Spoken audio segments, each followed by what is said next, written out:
Welcome to FeTW Insights, Daily Iron Ore and Steel Updates 23rd July 2026. Hi, I am Sughankar. Let's begin with today's key updates from the iron ore and steel market. SGX contract settled at 98.45 US dollars per DMT in the noon closing hours, down by 1.17% from the previous session, after trading between $98.05 per ton and $99.10 per ton during the session. The decline was primarily driven by weaker Chinese steel demand indicators, as China's H1 2026 steel production fell 3.0% YoY, while the prolonged property sector downturn continued to weigh on construction activity and rebar consumption. On the supply side, sentiment remained bearish as China's June iron ore imports rose 6.4% year-over-year to a 6-month high of 112.69 million tons. Port inventories stayed elevated, and stable shipments from Australia and Brazil ensured ample seaborne availability. The combination of sluggish downstream steel consumption and comfortable raw material supply remained the key factor behind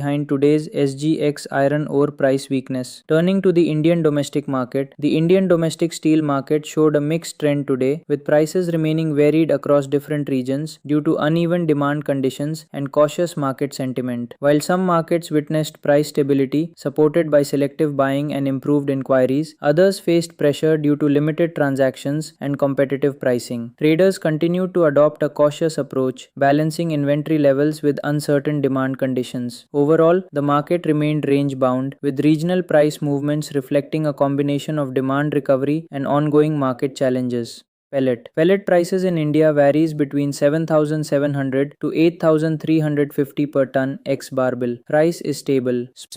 Pellet sponge threading levels around 24,300 to 24,400 in Raipur. Price is up by 500 to 600 rupees. Domestic billet trading levels in Raipur at 38,100 to 38,200. Price is up by 300 to 400 rupees. Rebar trading levels at Raipur 39,800 to 39,900 for the grade Fe 500. Price is up by 400 to 500 rupees. However, in southern India, the trading levels between rupees 44,000 to 45,500. Thank you for watching. Stay informed and stay ahead with FeTW Insights. Don't forget to like, share and subscribe. Also join our community group through the link in the description to connect and engage further.